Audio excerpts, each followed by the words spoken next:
গ্রামে যারা থাকে তাদের বাড়িতে একদিন সবজি না থাকলেও কিন্তু না খেতে পেয়ে শুকাতে হয় না, কিন্তু শহরের দিকে এটা পুরো ব্যতিক্রম। বাড়িতে কিছু না থাকলে সেদিন কিছু না খেয়েই কাটতে হয়। এই আজকে যেমন আমরা এখন বাড়ি এসেছি, গ্রামে আছি, সকাল সকাল ফ্রিজ খুলে দেখছি একটাও সবজি নেই, কারণ কালকে হাটবার সবজি সমস্তই ফুরিয়ে গেছে। কী রাঁধবো ভাবছি, এমন সময় পাশের বাড়ির একটা জেঠিমা এসে হাঁক দেয়, ও বৌমা কী করছো গো? আমি বললাম কিছুই করছি না, আসুন আসুন উপরে আসুন। উপরে আসতেই জেঠিমা হাত থেকে দুটো বেগুন আর এক টুকরো থোড় দিয়ে বলে, এই নাও বৌমা, এটা আমাদের গাছের বেগুন, রান্না করে দেখো, খুব মিষ্টি সলি বেগুন।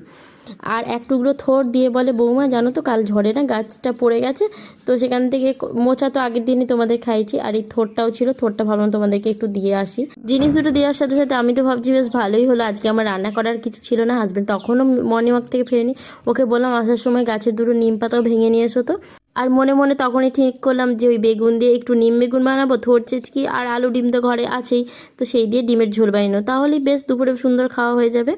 যেমন কথা তেমন কাজ, সুন্দর করে নিম বেগুন বানিয়ে নাও। আর থোড় রান্না তো খুব সোজা, সেদ্ধ করে জল ফেলে দিয়ে তেলের ওপর শুকনো লঙ্কা, রসুন আর একটুখানি সর্ষে ফোড়ন দিয়ে নেড়ে চেড়ে নুন মিষ্টি দিয়ে নামিয়ে নিলে থোড় রেডি।